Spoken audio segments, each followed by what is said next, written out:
Hello there, mindfulness. Well, it's becoming increasingly popular and recognised as a tool that has significant health benefits, particularly so when dealing with stressful and anxious states of mind.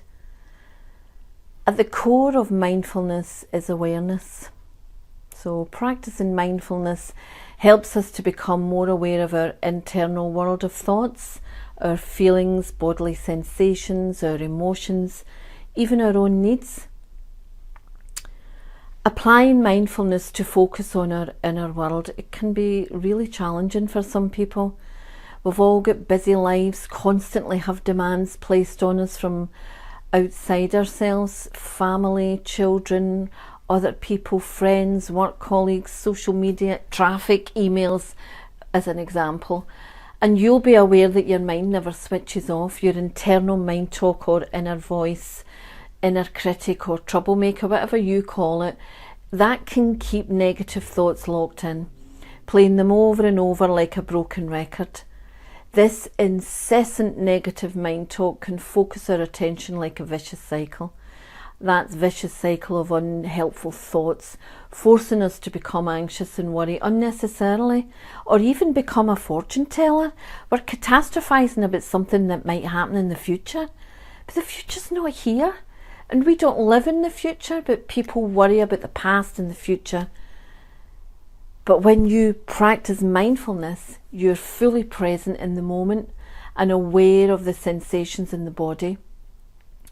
Helps you to calmly accept your emotions and thoughts and everything that's going on around you without judgment.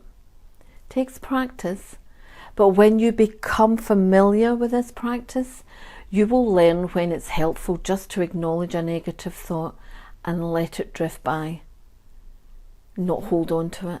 You will also learn when to choose to pay attention to your thoughts and when it's more helpful to your peace of mind and mental health to just simply release and let those thoughts go. A great quote by Jon Kabat-Zinn, the godfather of mindfulness, says, "Wherever you go, there you are." And his book of the same name informs us that no matter what we try to do to distract ourselves from negative thinking, those thoughts follow us everywhere unless we take control. So to change our thoughts, we need to stop allowing the broken record, keeping our anxious thoughts playing over and over in our minds. And we can do this by being aware of how negative our thoughts are. It's amazing when you look at it. And doing breath work, and I don't just mean breathing to stay alive, I mean really doing breath work, really breathing. And we can try different mindfulness exercises, and we will look at some of those exercises in this short course. So I'll see you in the next video, and I really do hope you enjoy the course. Bye for now.